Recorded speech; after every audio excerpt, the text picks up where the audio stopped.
안녕하셨습니까? 네. 한 주간 뵙지 못하다가 이렇게 다시 뵈니까 너무 좋습니다. 그리고 여러분 행복하십니까? 네. 저는 이번에 그 특창 때문에 저희 집사람이 어제 오늘 아주 이 노래를 한 수십 번 불렀던 것 같아요. 저 밑에서 일하면서 계속 저걸 틀어놓고 계속 부르는데요. 제가 그 가사 때문에 그 목소리 때문에 참 행복했습니다. 이것이 행복이라고. 어디서 뭐가 필요하겠습니까? 참 행복한 한 주간이었는데 여러분 제가 굉장히 행복해 보이나요? 네. 아무 고민도 없는 사람 같이 보이나요? 네.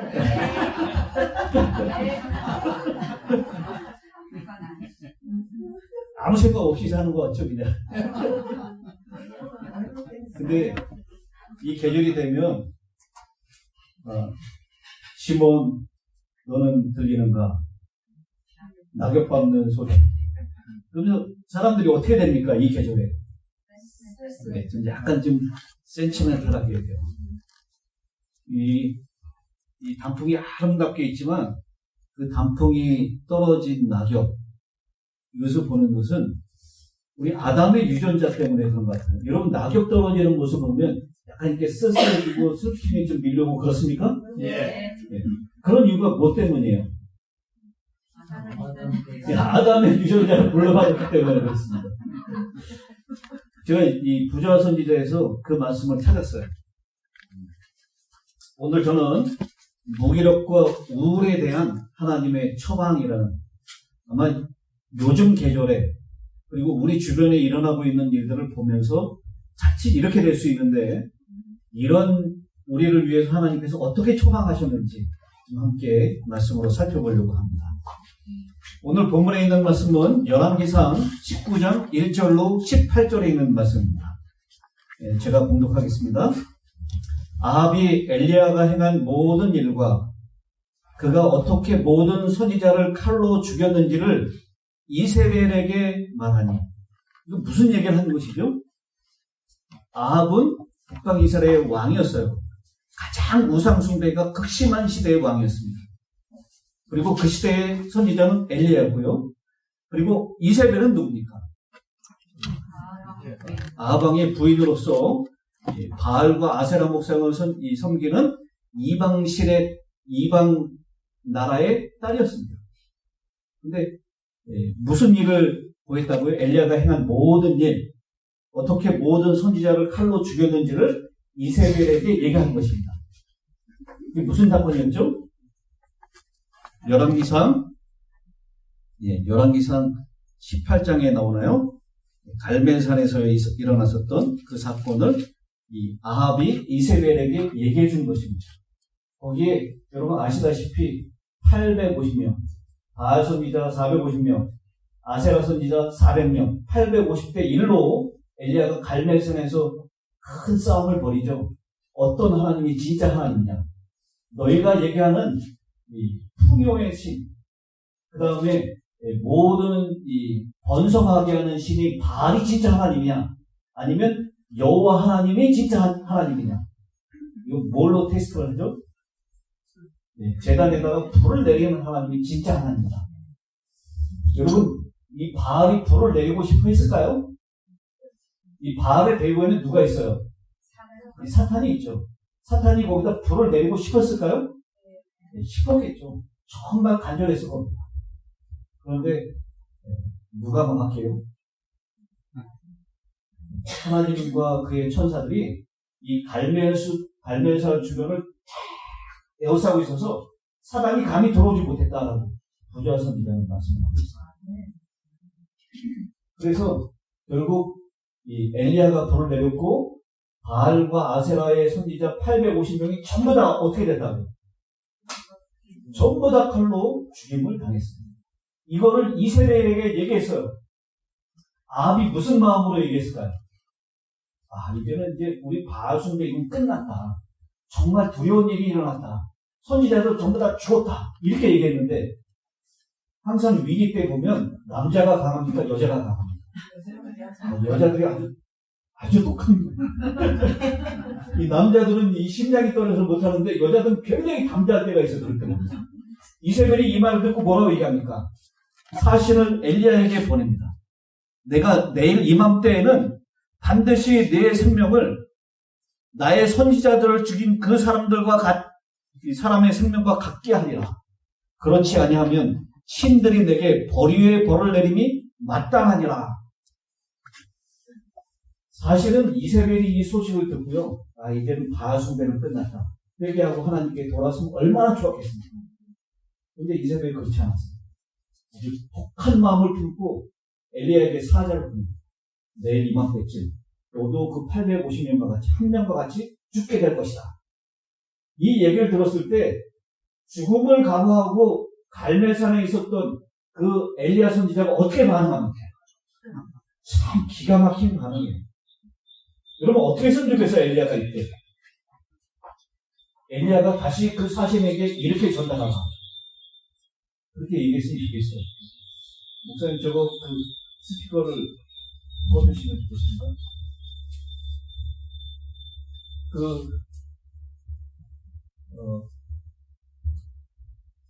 무슨 얘기 하다가 엘리야가 이렇게 말했으면 좋았을 것 같아요.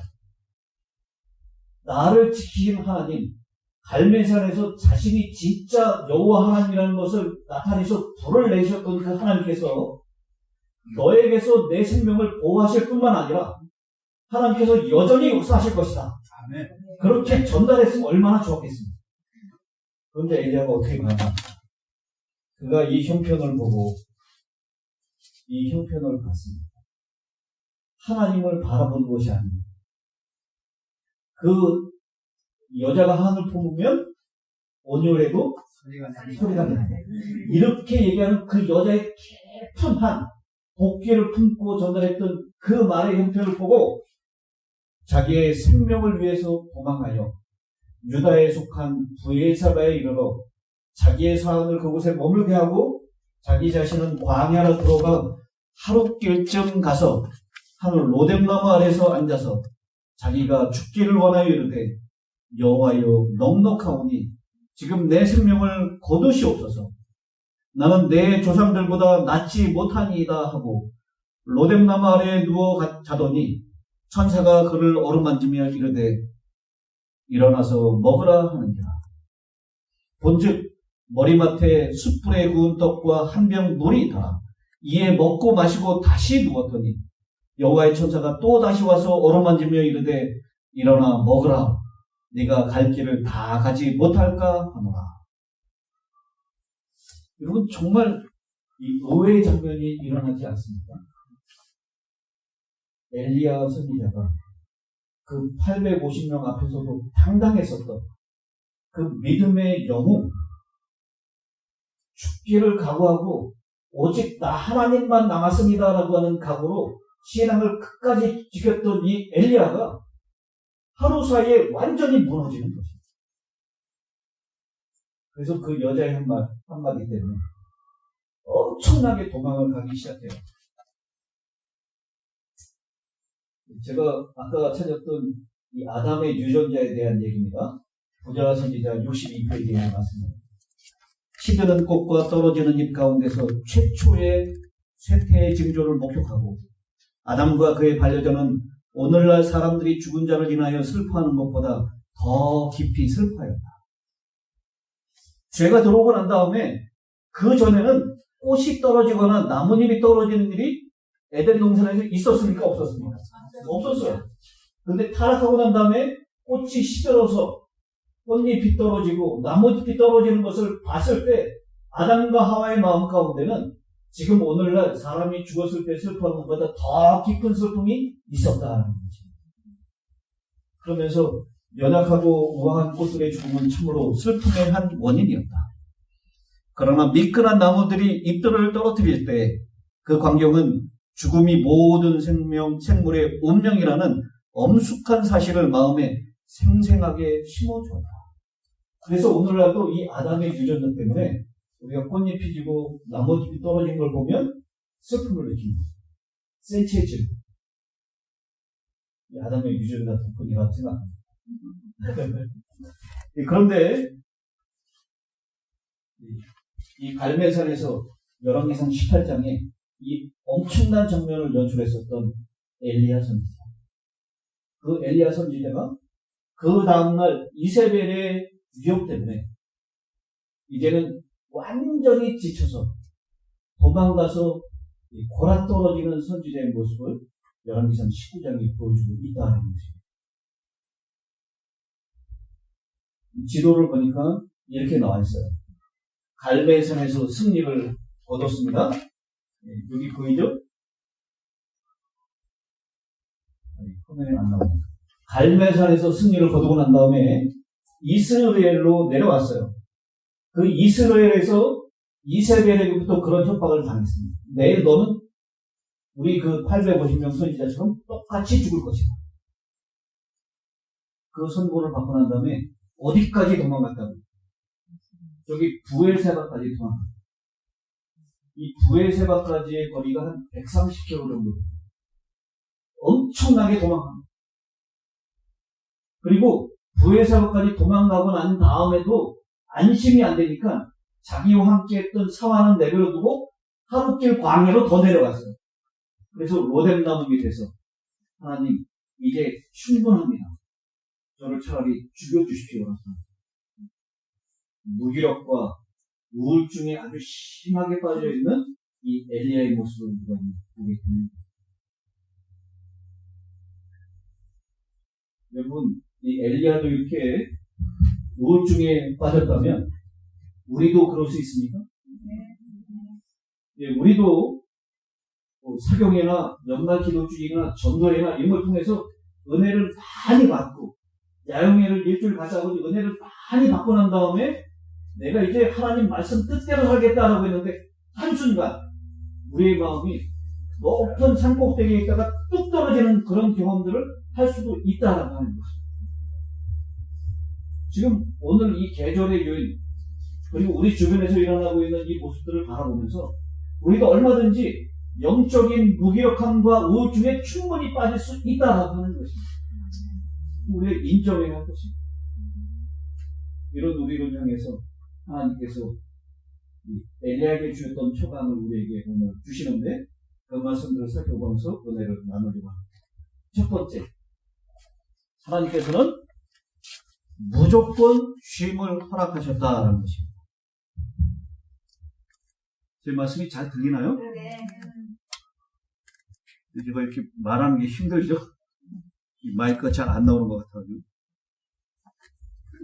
심신이 지쳐있는 엘리야에게 하나님께서는 무조건 쉼을 허락하십니다. 하나님은 언제나 우리에게 먼저 쉼을 주시는 분이십니다. 여러분 창조 때의 모습을 한번 되돌아가서 생각해 보십시오. 아담 하와가 몇째 날 창조가 되었어요? 6째 날. 그 다음에 아담 하와가 제일 창조되고 난 다음에 그 다음 날은 무슨 날이었습니까? 안식일이었어요. 하나님께서 창조하신 아담 하와를 창조하신 다음 날 안식일을 제정하심으로 사람들은 쉼을 먼저 경험하게 하셨다라고 하는 거죠. 오늘날도 마태복음 11장 28절에 수고하고 무거운 짐진 자들아 다 내게로 오라 내가 너희를 쉬게 하리라. 이게 안식의 초청이에요. 여러분 엿새 동안 이 전쟁과 같은 세상에서 여러 사건 사고가 끊임없이 일어나고 우리를 우울하게 만들고 우리를 절망 가운데 빠뜨리는 그런 소식들이 우리 주변에 아무리 들려온다 할지라도 수고하고 무거운 짐진 자들아 내게로 오라라고 하는 쉼으로 초청하시는 주님의 음성을 듣고 이 자리에 나오셨음을 믿습니다. 네. 우리 하나님께서 쉬게 하시는 것입니다. 그런데요, 정말 일을 잘하는 사람은 언제 자기가 쉬어야 할 때를 잘 아는 사람. 우리 사람들은 끊임없이 일할 수 없어요. 여러분 바이올린을 연주하는 사람들은 바이올린 쪽을 늘 이렇게 팽팽하게 감아놓습니까? 연주가 끝나면 어떡하죠?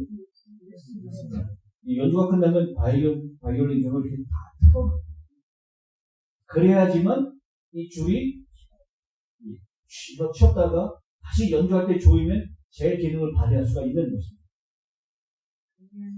근데 문제는 무엇이냐면 이 사람들이 오늘날 쉴 때조차도 끊임없는 소음 가운데 있다. 쉴 때조차. 여러분 쉴 때 어떻게 쉬십니까? 한번 생각해 보세요. 남자들이 퇴근하고 돌아와서 저녁밥을 먹고 난 다음에 소파에 앉아가지고 어떻게 쉽니까? TV의 소리를 크게 틀어놓고 쉬어요. 이게 뭐 하냐고. 아니, 나 지금 쉬는 거야. 쉬워질까요? 오늘날의 비극은 쉬는 데조차도 소음이 있다라고 어떤 위대한 학자가 얘기했습니다. 쉬지를 못하는 거야. 우리 잠잘 때에도 우리 옆에 늘 뭐가 있죠? 우리 잠잘 때도 늘 셀폰이 있어. 자다가 이렇게 동영상을 보다가 잠들어.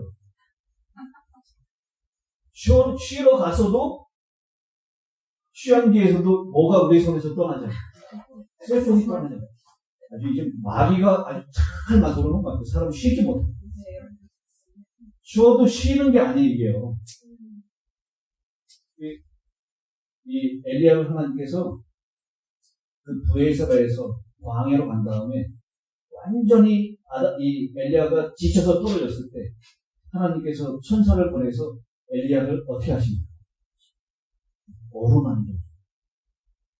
어루만져 준 다음에 그 다음 뭘 줘요? 먹을 것을 줬습니다. 하나님께서 보실 때 하나님 마음에 딱 맞게 엘리야가 행동했습니까 지금? 아니요. 하나님은 기대했었는 것은 그 당당한 갈멜산의 모습에 엘리야를 기대하지 않았을까요?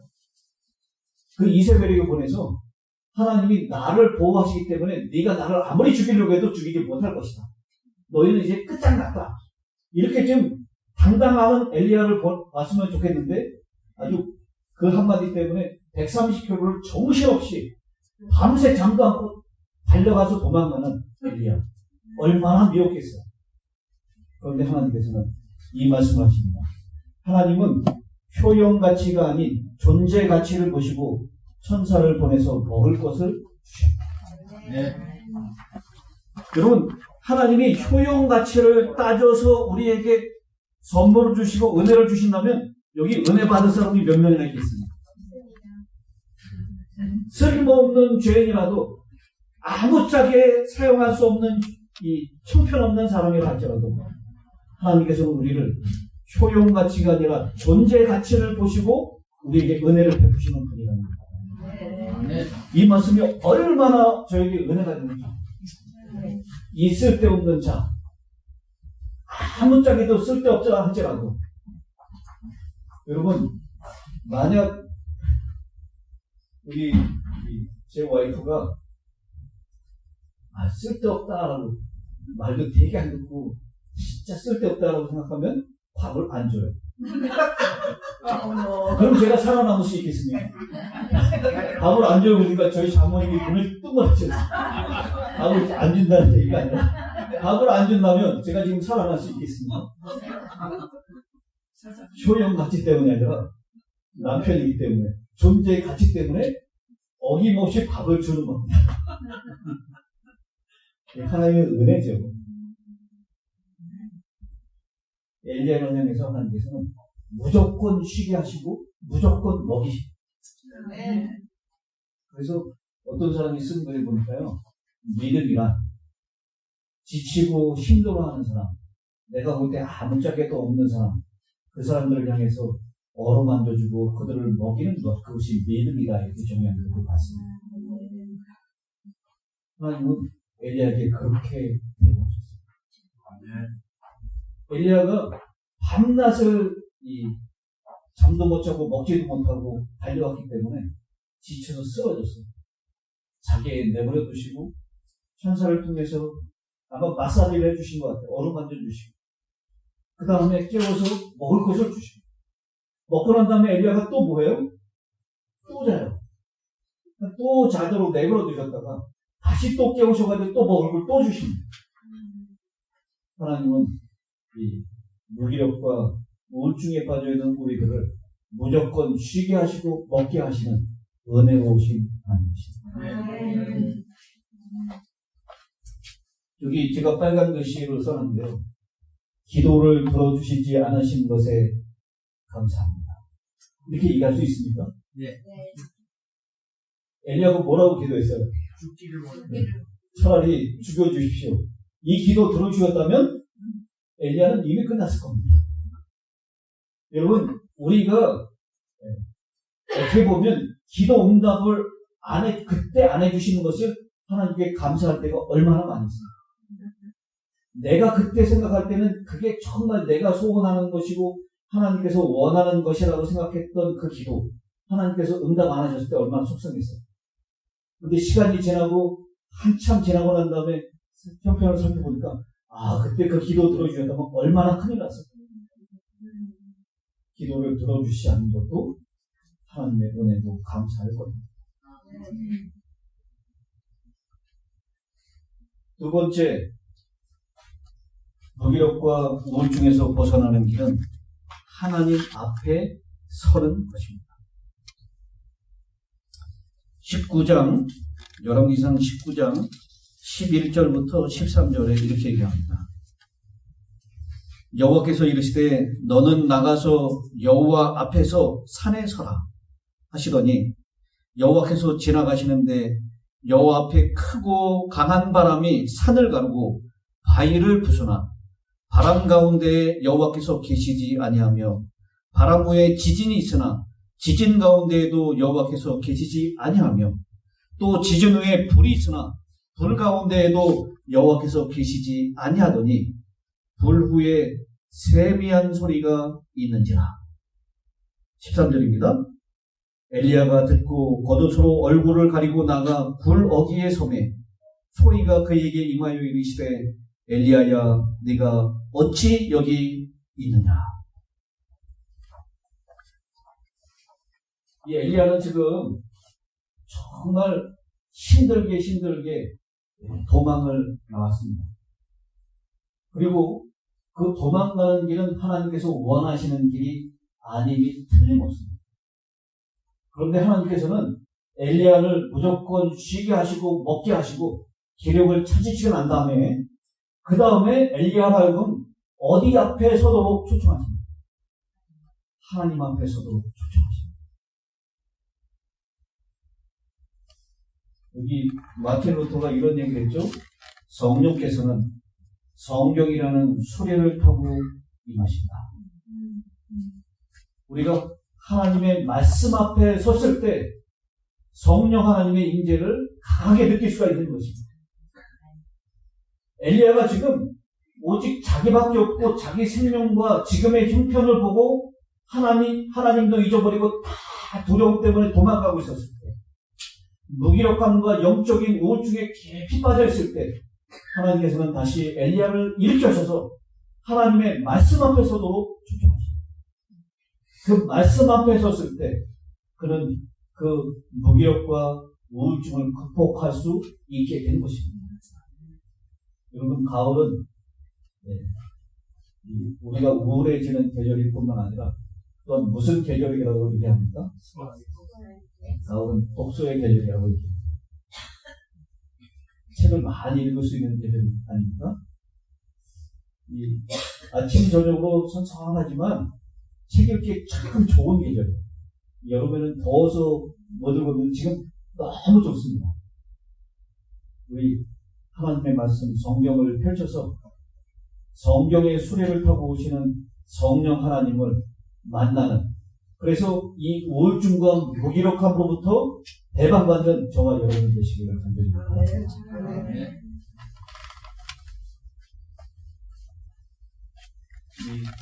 엘리야가 처음 본 광경은 무슨 광경이었죠?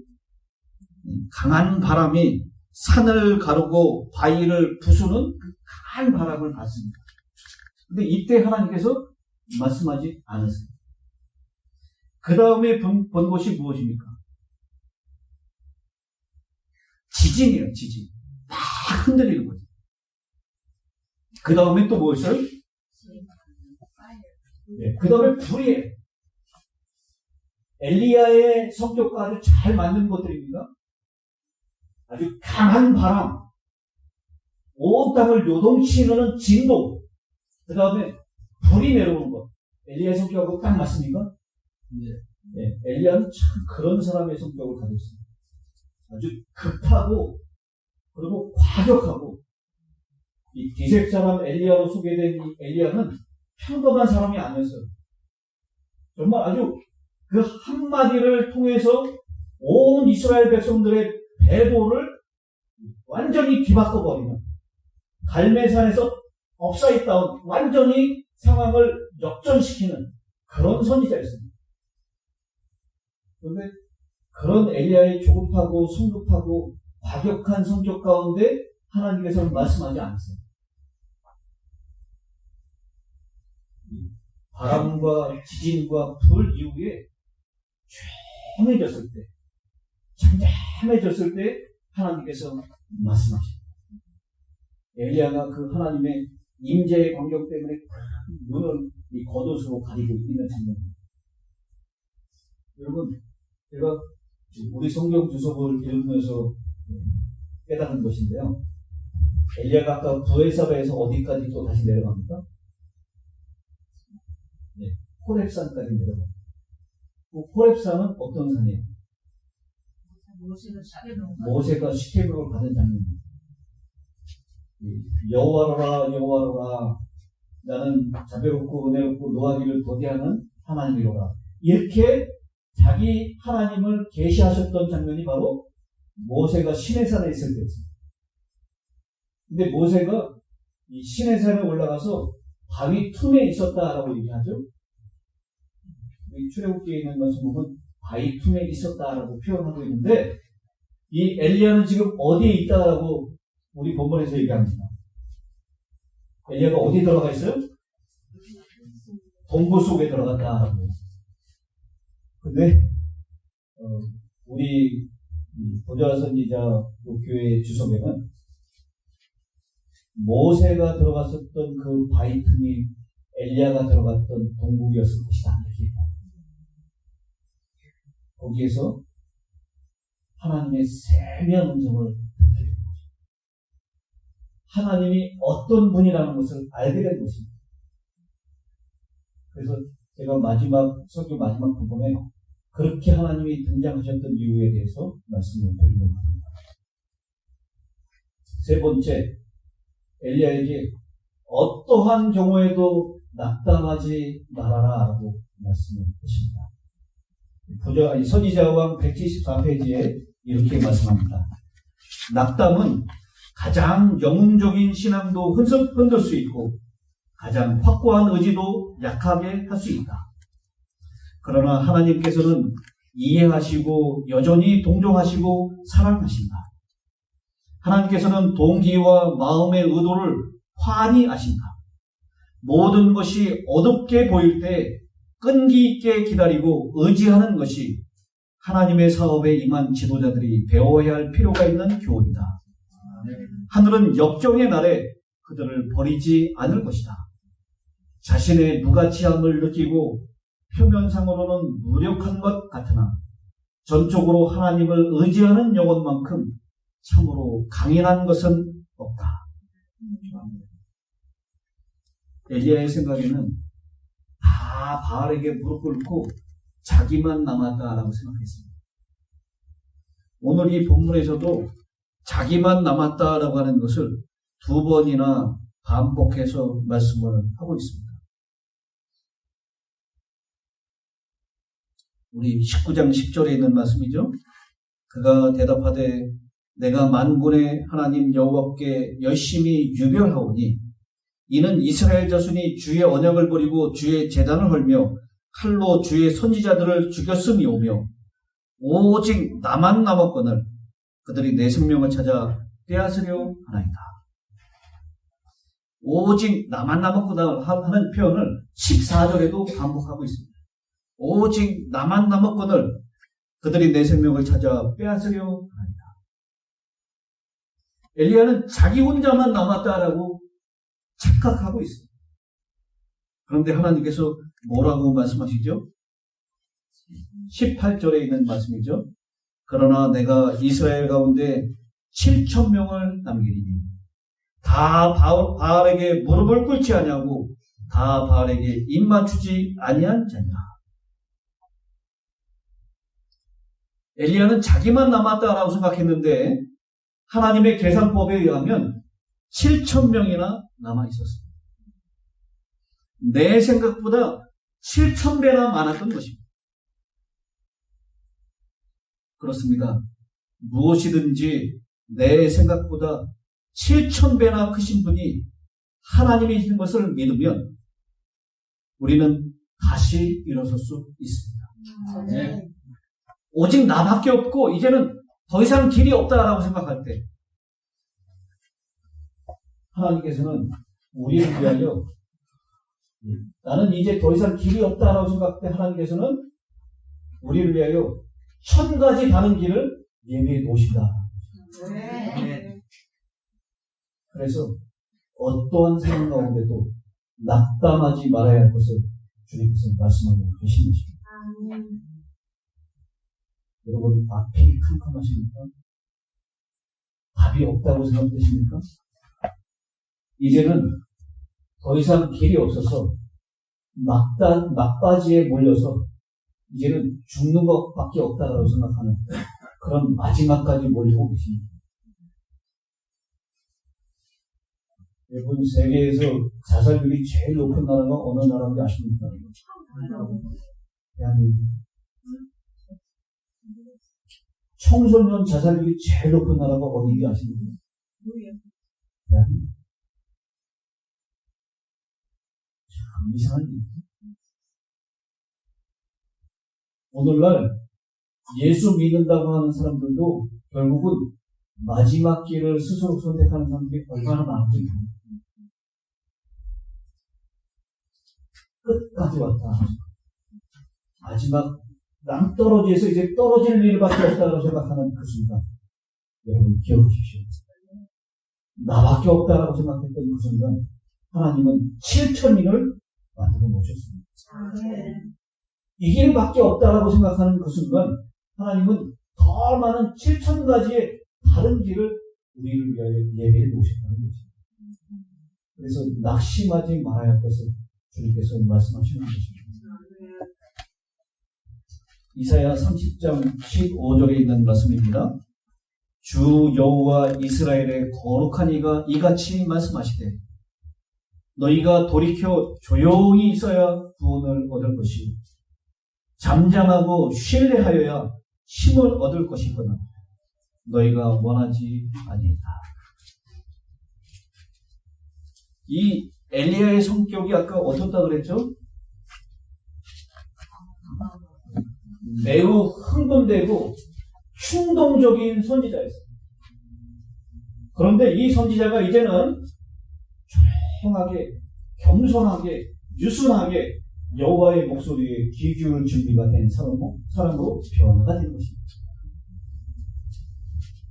강한 바람 가운데에서, 지진 가운데서, 불 가운데서 계시지 않았던 하나님, 그 하나님께서 아주 세미한 음성으로 조용한 가운데 임하십니다. 엘리야는 하늘에서 불이 내려오고 바알의 선지자들을 죽임으로써가 아니라 하나님의 영이 죄인들의 굳은 마음을 부드럽게 하고 누그러뜨리는 조용한 일을 통해 하나님의 섬기는 일에 가장 큰 성과를 볼 것입니다. 하나님의 사업에 큰 성과를 가져오는 것은 반드시 웅변이나 논리나 학문만이 아니라 성령의 조용한 활동으로 만납니다. 세미한 음성으로 말씀하시는 그 하나님 가운데 성령께서 역사하십니다. 네가 지금 어디에 있느냐? 어디에 서 있느냐? 하나님께서 엘리야에게 자기 할 일을 다시 보여주십니다. 거기까지요. 하나님께서는 며칠을 기다리시죠? 엘리야가 이스라엘에서 부에사베로 내려오고 부에사베에서 호렙산까지 내려가는데 며칠이 걸립니다. 브에셀에서 호렙산까지 가는데 40일이 걸려요. 여러분 40이라는 숫자는 이스라엘 백성들에게 아주 특별한 숫자인 거 아시죠?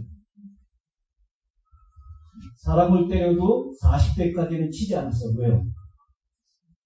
40대까지 치면 죽는다라고 했기 때문에.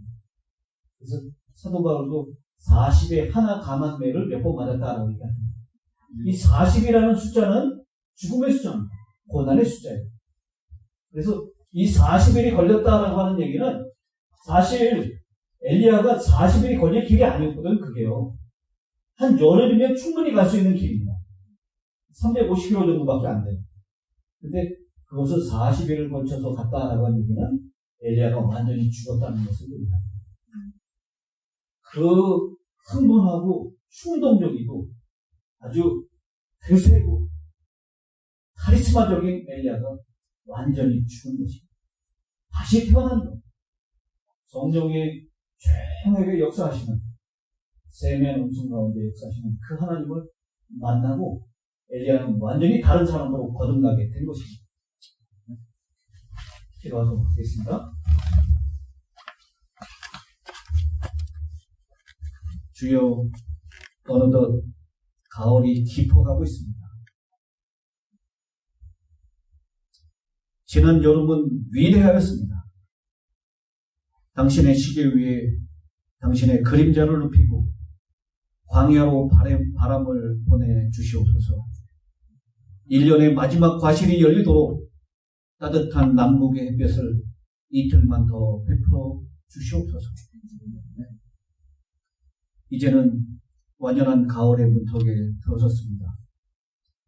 왠지 모르게 우리의 마음 한구석에 허전한 마음, 우울한 마음이 깃들고 우리 주변에서 살아가는 모습들, 되어가는 모습들을 바라보면 낙심하고 절망할 수밖에 없는 그런 계절입니다. 그러나 오늘 무기력과 우울증에서 엘리야를 치유하셨던 하나님, 그 하나님이 오늘 저희들도 변화시키시고 치유하실 줄로 믿습니다. 네. 세미한 바람소리 같은 하나님의 음성 앞에 우리 모두의 마음을 부드럽게 하시고 다시금 성령 하나님께 굴복하는 생애를 살게 하여 주시옵소서. 네. 특별히 엘리야에게는 사명이 아직 남아있습니다. 주님, 다시금 그에게 성령으로 거듭나게 하시고 마지막 사명을 이루기 위하여 다시 힘을 내어서 다메섹까지 올라갈 수 있도록 인도하신 하나님의 은혜를 오늘 이 시간 찬양합니다.